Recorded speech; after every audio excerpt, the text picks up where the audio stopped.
What I want to talk to you about today is the difference between gifts and choices.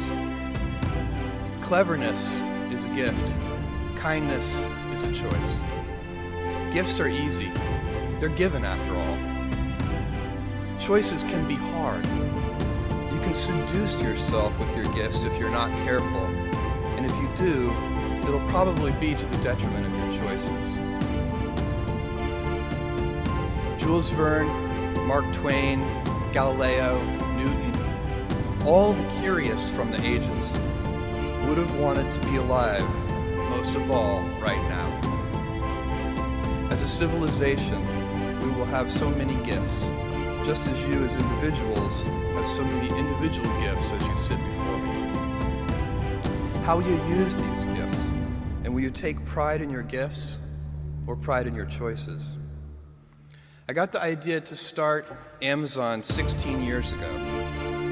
I came across the fact that web usage was growing at 2,300% per year, and I'd never seen or heard of anything that grew that fast. The idea of building an online bookstore with millions of titles, something that simply couldn't exist in the physical world, was very exciting to me. I just turned 30 years old, and I've been married for a year.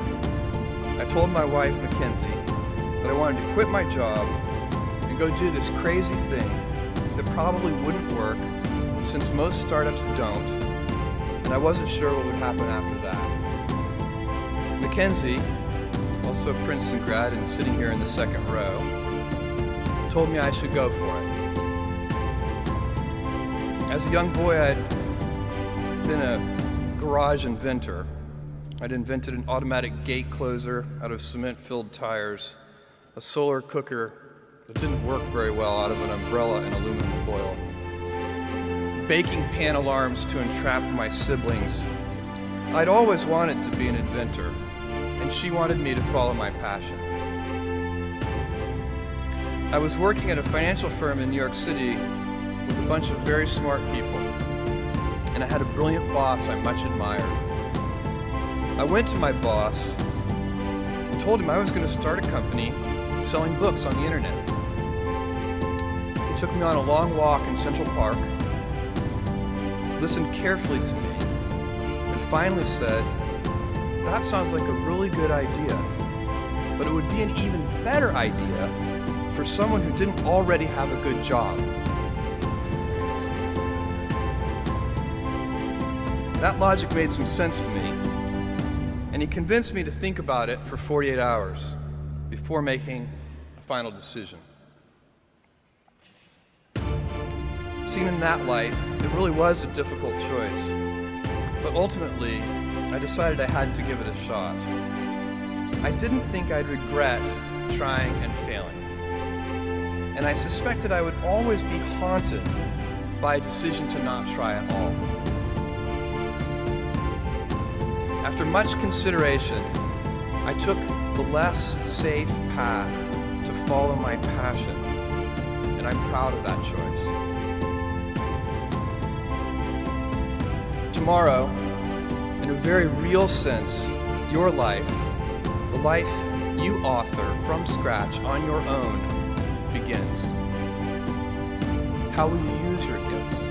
What choices will you make? Will inertia be your guide, or will you follow your passions? Will you follow dogma, or will you be original? Will you choose a life of ease, or a life of service and adventure? Will you wilt under criticism, or will you follow your convictions? Will you bluff it out when you're wrong, or will you apologize?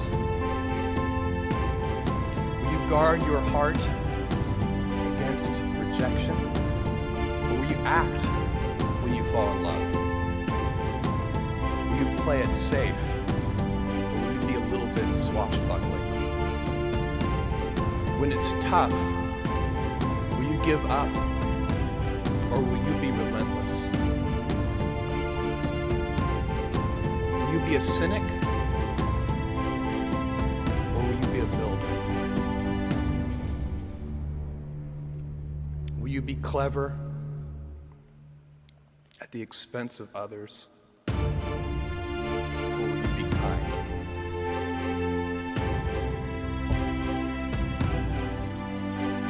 I will hazard a prediction. When you are 80 years old, and in a quiet moment of reflection, narrating for only yourself the most personal version of your life story,